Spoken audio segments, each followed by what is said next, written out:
Hello mga kagusok, tapos ng fasting na mo, no? Yan mga kagusok, nakita ninyo rice, gamay na rice, banana o isa ka Milo. Yan, mag-diet na mga kagusok, diet kay sa katuig kay sa tag fasting mga kagusok. Yan, ayun yung sundo ka mga kagusok ko kay na mabugat mo. Kung mag-diet sab ka mo, mabugat mo yan unanad. Ang kunanad naman kung mag-fasting every Friday of the Birhen Santo. Ano na mga kagusok, ano yung sundo ka? Okay. Kaya mayayay mo.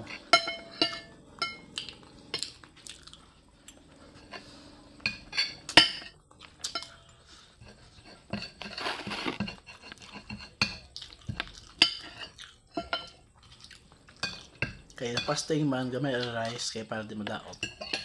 Ang tiyan. Ang fasting ko gikan Huwebes, naglugaw-lugaw raw habot ko man char. Antot ko man 2 days ko ng fasting.